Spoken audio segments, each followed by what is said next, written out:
જય માતાજી મિત્રો, આજે હિન્દુત્વની બોલબાલા છે અને લોકો હિન્દુ ધર્મના સમર્થક હિન્દુ હોવાના દાવા દેખાવ કરે છે. અરે હિન્દુ શબ્દ કોઈ ધાર્મિક નથી અને પોતાની જાતની હિન્દુ માનવાવાળા હિન્દુત્વ વિશે થોડી સમજણ હોવી જોઈએ. તો સાંભળો, હિન્દુ શબ્દ ક્યારે અસ્તિત્વમાં આવ્યો? 7મી સદીમાં ઉત્તર ભારતમાં સિંધુ નદીના કિનારે આર્ય સંસ્કૃતિના લોકો વસતા હતા અને સિંધુ કરતાં હિન્દુ થયું હોય એવું એક શાસ્ત્રોના આધારે તારણ નીકળ્યું છે. અને કોઈ પણ ધર્મગ્રંથમાં હિન્દુત્વ કે હિન્દુ વિશે ઉલ્લેખ નથી, એ સ્પષ્ટ છે. સિંધુ કરતાં ઉલટો થયો આ પ્રાંતને અનુલક્ષીને શબ્દ છે, કોઈ આધ્યાત્મિક શબ્દ નથી. પ્રાંતમાં વસનારી કોઈ પણ જાતિ ધર્મની વ્યક્તિ પોતાની જાતને પ્રાંતનું નામ લઈને બોલી શકે.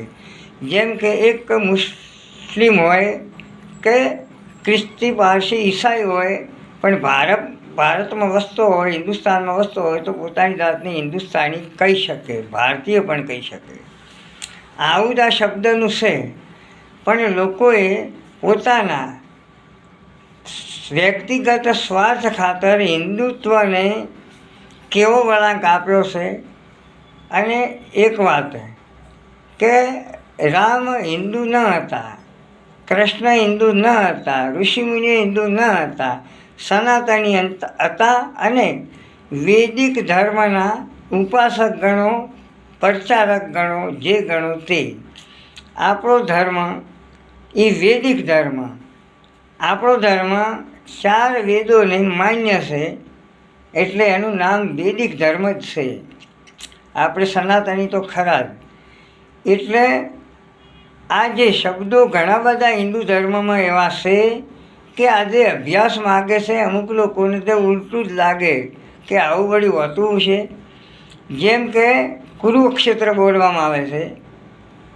આજે આ કુરુક્ષેત્ર હરિયાણામાં આવેલું એક ક્ષેત્ર છે. અને જો પુરુ રાજાના પોતરા લડ્યા હતા ધર્મ અને અધર્મ માટે, અને પુરુ રાજાના કારણે કુરુક્ષેત્ર હોવું જોઈએ એની જગ્યાએ કુરુક્ષેત્ર છે.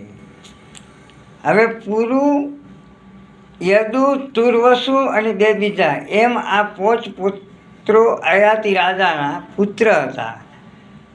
અને યદુના યાદવો થયા અને પુરુના પૌરવો થયા.